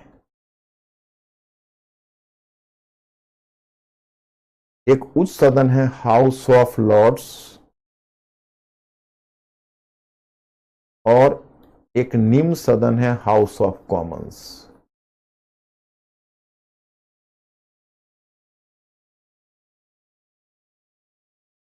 हाउस ऑफ कॉमन्स अब ये जो हाउस ऑफ कॉमन्स है, उसमें जो बहुमत दल का नेता है, बहुमत दल का नेता, वो मंत्रिमंडल का गठन करता। ओके, लेकिन मैं स्टूडेंट्स, हाउस ऑफ लॉर्ड से भी मंत्री आ सकते हैं। और मैं एक बात बता दूं कि जो आज ब्रिटिश संविधान आप देख रहे हो और कह रहे हो कि हम ब्रिटिश वेस्टमिनिस्टर मॉडल पर हमने अपना कॉन्स्टिट्यूशन बनाया, लेकिन हमने अपने कॉन्स्टिट्यूशन को अधिनियमित, आत्मार्पित और अंगीकृत जिस कॉन्स्टिट्यूशन को किया, जिस संविधान को किया, उस संविधान को बनने में ब्रिटेन में 1000 वर्ष लगे। वो ग्रेजुअली इवॉल्व किया। एक समय था कि राजतंत्र पावरफुल था, पार्लियामेंट धीरे धीरे अपनी जगह बनानी शुरू कर दी। मैं आपको गौरवपूर्ण क्रांति बताया हूं कि गौरवपूर्ण क्रांति में पार्लियामेंट ने किंग को चुना, मतलब किंग को अपने मन मुताबिक किंग को लाया। तो पार्लियामेंट की शक्ति पहले से बढ़ी, परंतु अभी भी मोनार्क पावरफुल था। पहले हाउस ऑफ लॉर्ड्स ज्यादा पावरफुल था, हाउस ऑफ कॉमन्स उससे कमजोर था। अब बात उल्टी हो गई, मोनार्क जो किंग है वो नाम मात्र का हेड रह गया। बस कहता है किंग कभी गलती नहीं करता, क्योंकि उसके पास गलती करने के लिए पावर ही नहीं। और हाउस ऑफ लॉर्ड्स भी हमारे राज्यसभा से भी कमजोर बन गया। 1932 में एक कानून लाकर हाउस ऑफ कॉमन्स ने उसकी सारी शक्ति छीन ली। तो मैं आपको बताना चाहूंगा कि ये जो हाउस ऑफ कॉमन्स वो मंत्रिमंडल का गठित कर, उसका नेता जो होता वो मंत्रिमंडल, वो प्रधानमंत्री बनता। तो इस समय किंग था, जब अमेरिकी क्रांति जब होनी है, उस समय किंग था जॉर्ज तृतीय। जॉर्ज तृतीय किंग है। अब ये जॉर्ज तृतीय किस वंश का है उसको मैं बताता हूं। वंश का नाम है हैनोवर वंश। जॉर्ज तृतीय हैनोवर वंश का शासक है। अब मैं एक इंटरेस्टिंग बात आपको जॉर्ज के खानदान के बारे में बताता हूं। देखिए, जॉर्ज प्रथम और जॉर्ज सेकेंड द्वितीय, ये दोनों हैनोवर माने हैनोवर वंश का ही शासक था, और हैनोवर जर्मनी में है, तो जर्मनी से आया था। अब इन दोनों शासकों का प्रॉब्लम क्या था, ये दोनों होम सिक थे। होम सिक का मतलब है कि अधिक समय तक ब्रिटेन से बाहर रहना पसंद करते थे, मतलब हैनोवर में रहना पसंद करते थे। ओके, और दूसरा, इन दोनों को अंग्रेजी नहीं आती थी, ये जर्मन जानते थे। तो इसका फायदा ब्रिटेन के पार्लियामेंट ने उठाया, और एक तो ये होते नहीं थे, तो इनकी अनुपस्थिति में पार्लियामेंट अपना जो मंत्रिमंडल है, जो पार्लियामेंट से ही निकली थी, अपना पावर बढ़ाती रही, पार्लियामेंट्री पावर बढ़ाता रहा।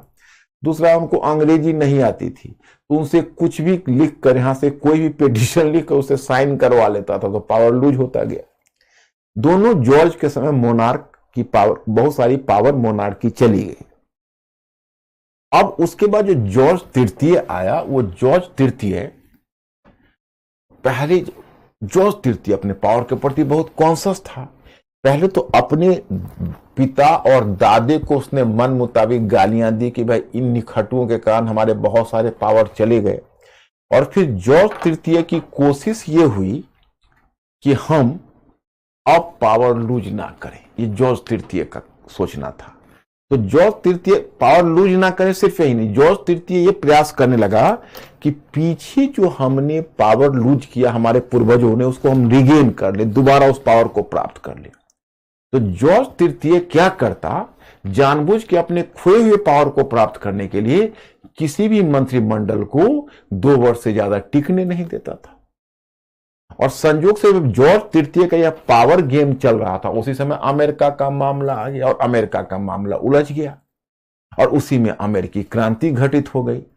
तो मैं एक इंटरेस्टिंग बात बताता हूं। सेकेंड वर्ल्ड वॉर के बाद British prime minister mister Churchill था, चर्चिल, और चर्चिल पार्लियामेंट में खड़ा होकर, क्योंकि इंडिया के आजादी, माने इंडिया में आजादी की मांग तेजी से चल रही थी, 1945 की बात कर रहा हूं, तो वहां पर खड़ा होकर चर्चिल भाषण दे रहा था।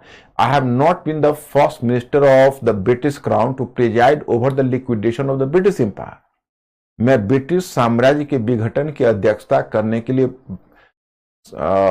ब्रिटिश क्राउन का प्रथम मंत्री नहीं बना हूं। मतलब उसने ये हिंट किया कि भाई हम आजादी व आजादी उपनिवेश को देंगे नहीं।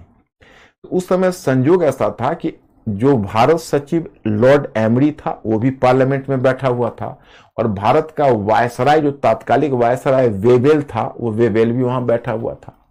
तो लॉर्ड एमरी ने वेवेल के कान में फुसफुसाकर कहा कि यह आदमी भारत की समस्या को उतना ही समझ रहा है जितना जॉर्ज तृतीय अमेरिका की समस्या को समझता था।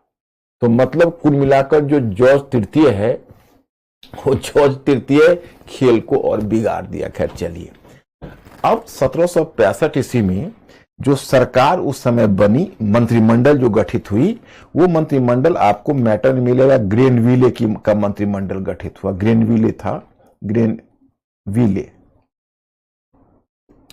ग्रेनविले प्रधानमंत्री था, और उसी के अंतर्गत मंत्रिमंडल गठित हुआ, ग्रेनविले के अधीन।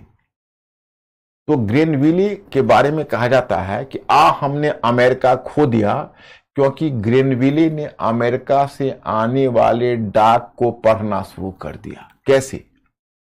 तो एक्चुअली अमेरिका में ब्रिटेन का कुछ इन्वेस्टमेंट होता था, और अमेरिका से ब्रिटेन की कुछ आमदनी होती थी। ओके, तो ग्रेनविले ने जब अकाउंट मिलाया तो उसके दिमाग चटक गए। उसने देखा कि भाई ब्रिटेन का अमेरिका की उपनिवेश में निवेश ज्यादा है, लेकिन वहां से आउटकम बहुत कम आ रहा है, ये तो घाटे का सौदा है। तब उसने अमेरिका को बढ़िया से ब्रिटिश हित में इस्तेमाल किया जाए, इसके लिए उसने बड़ा एक लंबी चौड़ी योजना प्रस्तुत की। इसीलिए क्रिटिक बोलता है कि ग्रेनविले के कारण हमने अमेरिका को खो दिया, क्योंकि अमेरिका से आने वाले अकाउंट को देखना शुरू कर दिया, अमेरिका से आने वाले डाक को पढ़ना शुरू कर दिया। तो क्या हुआ कि पहला उसने देखा कि नौ परिवहन कानून, जिसको जहाज रानी कानून कहते हो, जिसमें था कि अमेरिकी उपनिवेशों के व्यापार पर नियंत्रण लगाया जाए, वो कागज पर ही था, पेपर पर ही था, उसका वास्तव में अभी ढंग से क्रियान्वयन नहीं हुआ था। सबसे पहले ग्रेनविले की सरकार ने यही कहा कि हमको उसे ढंग से क्रियान्वयन करना है। तो पहला पॉइंट आप यहां देखोगे, मैं अब जहां खड़ा हूं वहां पर आपका पॉइंट लिखा हुआ है, और मैटर तो मैं आपको एडवांस में दे देता हूं कि आपको कुछ भी दिक्कत ना हो, फिर दोबारा जाकर आज पढ़ोगे। नौ परिवहन कानून को कठोरता से, वो नौ परिवहन कानून को कठोरता से लागू करने का निर्णय लिया कि हम इसको लागू करेंगे। दूसरा, उसने तस्करी विरोधी कानून को भी कठोरता से लागू करने का निर्णय लिया। तो तस्करी विरोधी कानून को कठोरता से लागू करने का निर्णय लिया तो तस्कर लोग परेशान हो गए। ओके, और अतिरिक्त रकम प्राप्त करने के लिए उसने दो नए टैक्स लगा दिए, स्टाम्प एक्ट और शुगर एक्ट। स्टाम्प एक्ट का मतलब है कि अब ब्रिटेन में जो भी समाचार पत्र बिकना है, वो समाचार पत्र पर अब स्टाम्प चिपकेगा, उसका रेवेन्यू ब्रिटेन को जाएगा। और दूसरा शुगर एक्ट का मतलब हुआ शुगर यानी चीनी, रम आदि पर अतिरिक्त कर लगा दिया। ये सब इंटरनल टैक्स था। इंटरनल टैक्स का मतलब जस्ट लाइक एक्साइज ड्यूटी या सेस टैक्स कर सकते हो। देखो, दो तरह का टैक्स होता है। एक होता है कस्टम ड्यूटीज। कस्टम ड्यूटी में क्या होता है कि वस्तुएं आपके देश से बाहर जा रही हो या आपके देश से बाहर से आ रही हो, तब जो टैक्स लगता है उसको बोलते हैं कस्टम ड्यूटी। लेकिन जो आपके अंदर बिक्री, खरीद बिक्री होती है और आपके मार्केट में टैक्स लगता है, वो टैक्स सेल्स टैक्स होता है, एक्साइज ड्यूटी होती है। हम लोग के यहाँ जीएसटी हो गया है। तो उसी तरह का टैक्स था। तो जब ये टैक्स लगाया तो अमेरिकी उपनिवेशों ने हल्ला मचाना शुरू कर दिया। आपको यहीं से समस्या शुरू हुई, और 13 अमेरिकी उपनिवेशों में 9 उपनिवेशों ने न्यूयॉर्क में बैठक की। न्यूयॉर्क में, और न्यूयॉर्क में 13 में से 9 उपनिवेशों के प्रतिनिधियों की बैठक हुई। और जानते हो कि उन्होंने नारा दिया, प्रतिनिधित्व के बिना कर नहीं। यहां से देखो संविधानवाद दुनिया में कितना प्रोत्साहन मिला। नो टैक्सेशन विदाउट रिप्रेजेंटेशन, मतलब जब तक आप हमें प्रतिनिधित्व नहीं देंगे, आपको टैक्स लगाने का हम पर अधिकार नहीं है। मतलब आपको प्रतिनिधित्व देना पड़ेगा, तभी आप हम पर टैक्स लगा सकते हो। देखो, आज भी दुनिया में टैक्स लगाने का अधिकार पार्लियामेंट को होता है। याद करो, जीएसटी में जब तक राज्यसभा को सरकार मैनेज नहीं कर पाई, कांग्रेस सरकार लाख प्रयास करती रही, जीएसटी नहीं लग पाया, क्योंकि राज्यसभा में उसका मेजोरिटी नहीं थी। तो माय स्टूडेंट्स, प्रतिनिधित्व के बिना कर नहीं, आज भी पूरी दुनिया में इस चीज को फॉलो किया जा रहा है कि जनता के प्रतिनिधि को ही कर लगाने का अधिकार है। तो जब यह नारा अमेरिकी लोगों ने दिया, और फिर इसलिए ब्रिटिश पार्लियामेंट को अमेरिकी को मैंने उसने तर्क दिया कि देखिए, अमेरिका का कोई प्रतिनिधि ब्रिटिश पार्लियामेंट में नहीं बैठता है, इसलिए ब्रिटिश पार्लियामेंट को हम पर आंतरिक कर लगाने का अधिकार नहीं है, सिर्फ बाह्य कर लगाने का अधिकार है। यानी कस्टम ड्यूटी तो लगाने का अधिकार है, परंतु स्टाम्प एक्ट और शुगर एक्ट जैसे टैक्स लगाने का अधिकार नहीं है। यहीं से बवेला शुरू हुआ, यहीं से शुरुआत हुई वहां की। अब इसके बाद मैंने आप लोगों को फैक्ट्स के रूप में ज्यादा तो नहीं दिया, क्योंकि मैंने इसलिए नहीं दिया, यहां पर मैंने ये दिया है कि प्रतिनिधित्व के बिना कर नहीं नारे का महत्व। ये भी अपने आप में बड़ी ही नायाब चीज है। इस नारे का बहुत बड़ा महत्व है। इस महत्व को जरा गौर से देखना। मैं पहले पढ़ के बता देता हूं और समझा देता हूं ताकि आपको दिक्कत ना हो। इस नारे ने महानगरीय राज्य तथा उपनिवेश दोनों के मौलिक संबंधों पर ही प्रश्न चिन्ह लगा दिया।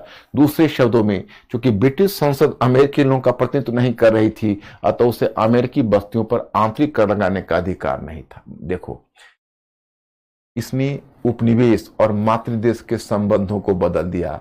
अब देखो, इससे पहले मातृदेश वो है जो उपनिवेश बनाता है, तो इससे पहले वाणिज्यवाद की नीति के तहत इस बात पर बल दिया जाता था, जो वाणिज्यवाद की नीति थी, वाणिज्यवाद की नीति के तहत इस बात पर बल दिया जाता था कि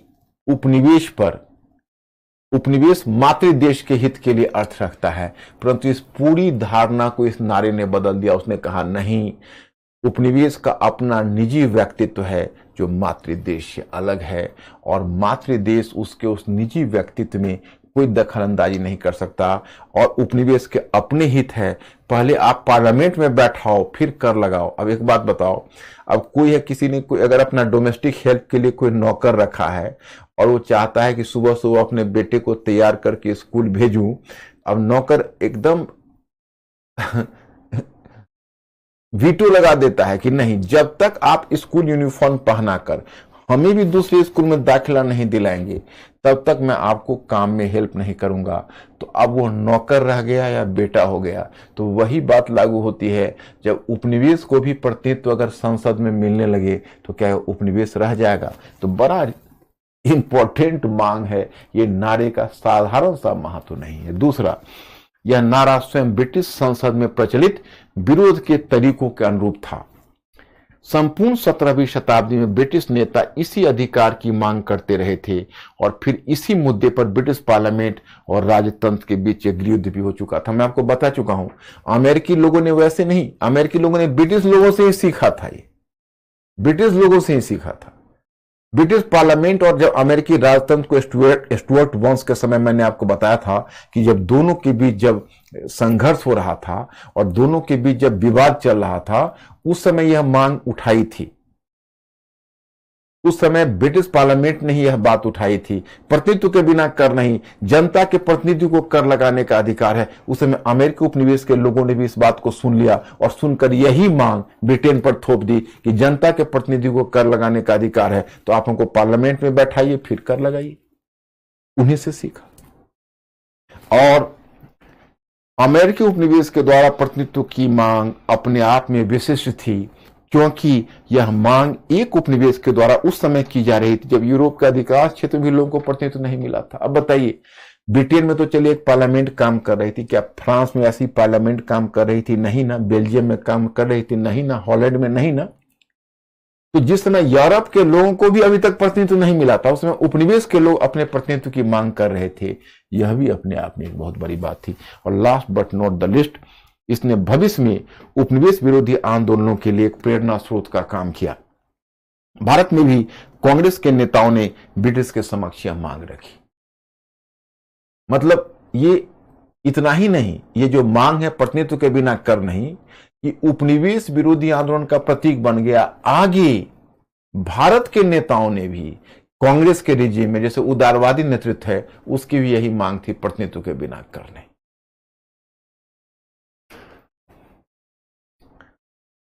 ये तो तुम्हारा मॉडल आंसर दिया गया है, इसको आप लोग अपने स्तर से पढ़ लेंगे, कोई समस्या नहीं आएगी। अब मैं पहले कहानी थोड़ी सी बता देता हूं। वैसे तो मेरा टाइम आज समाप्त हो गया है, क्वेश्चन तो आप लोग भी अपने स्तर से पढ़ लोगे और आप लोग भी ब्रिलियंट हो, बहुत कुछ समझते हो, और नहीं भी समझो तो मुझसे आप कम्युनिकेट करो, क्योंकि मैं नहीं चाहता हूं कि मेरे क्लास से कोई भी स्टूडेंट यह समझने की उसकी समस्या हो, क्योंकि आप लोगों को हमको थिंकिंग क्रिएचर बनाना है, सोचने वाला प्राणी बनाना है। और वो तभी होगा जब आप लोग एकदम बिल्कुल ही कोई भी हिचक से मुक्त होकर हमारे साथ संचार स्थापित करोगे, संवाद स्थापित करोगे, अपना प्रॉब्लम बताना। देखिए, प्रॉब्लम होगा ही नहीं, मैं प्रॉब्लम होने ही नहीं दूंगा आपको, आप पॉजिटिव रहो। पहला तो मैंने ग्रेनविले कहा, अब देखिए दिलचस्प बात उसमें क्या हो गई। हालांकि वो घटना मैंने दिया नहीं, क्योंकि आपको इतना फैक्ट बढ़ाने का फायदा क्या है, मैं कहानी बता देता हूं। कहानी अब मोर इंपॉर्टेंट मोड लेने लगी। ग्रेनविले की सरकार 1765 में आई, 1767 में वो गिर गई। तो 1767 में उसकी सरकार गिर गई, तो 1767 में एक नई सरकार स्थापित हुई, रॉकिंघम उसका प्राइम मिनिस्टर हुआ। क्योंकि किसी भी सरकार को जॉर्ज तृतीय अधिक समय तक नहीं टिकने देता था, तो रॉकिंघम अब प्राइम मिनिस्टर हुआ और वो दूसरी सरकार आई। तो रॉकिंघम की सरकार थी, उसने क्या किया, सारे कानूनों का जो भी ग्रेनविले स्टाम्प एक्ट, शुगर एक्ट था, जो ग्रेनविले उस सबको रद्द कर दिया। उसने कोई कर नहीं लगाया, लेकिन उसने एक घोषणा की, उसको कहते हैं डिक्लेयर एक्ट। उसने घोषणा यह कर दी कि वैसे तो मैं कर नहीं लगा रहा हूं, लेकिन ब्रिटिश सरकार को अमेरिकी उपनिवेश पर कर लगाने का अधिकार है। केवल सिद्धांत की बात उसने की, कर कोई लगाया नहीं। फिर भी अमेरिकी लोगों ने हल्ला मचाना शुरू कर दिया, नहीं कर लगाने का अधिकार नहीं है। चलिए, उसके समय कोई खास झमेला नहीं हुआ। 1769 में उसकी भी सरकार गिर गई, क्योंकि जॉर्ज तृतीय किसी भी सरकार को अधिक समय तक तो रहने नहीं देता था। अब आ गई पिट की सरकार। पिट पीठ प्रधानमंत्री नाम है, पीठ कोई ऐसी नहीं, पीठ की सरकार आ गई, पीठ द एल्डर एंड पीठ द यंगर, पीठ की सरकार आ गई। और उसमें जो वित्त मंत्री था, वो वित्त मंत्री कौन था? टाउनसेंड था। टाउनसेंड को उसने वित्त मंत्री बनाया था, नाम वाम याद रखने की जरूरत नहीं है। टाउनसेंड ने 5 वस्तुओं पर आंतरिक कर नहीं लगाया, बाह्य कर लगाया। जैसे उसने रंग पर कर लगाया, धातु मुद्रा पर कर लगाया, तंबाकू पर कर लगाया, चाय पर कर लगाया, एक किसी और भी आइटम पर लगाया था। 5 वस्तुओं पर उसने कर लगाए। अब अमेरिकी लोगों ने उस पर हल्ला मचाना शुरू कर दिया। अब देखो कैसे अमेरिकी क्रांति होगी, कैसे संघर्ष होगा, अमेरिका कैसे आजाद होगा, फिर कैसे अमेरिका का संविधान बनेगा। तो कल आप लोग अमेरिकी संविधान तक पढ़ के आ जाना, सीएस में देख लूंगा। आप अमेरिकी संविधान तक, संविधान निर्माण की चुनौती, यहां तक आप पढ़ लेना। गृह युद्ध से पहले तक कल आप पढ़ लेना, है ना, फिर गृह युद्ध का देख लेंगे। ओके, तो कल मिलते हैं, आज यही रुकते हैं। Okay, thank you very much my students. Ankur ठीक है सब कुछ?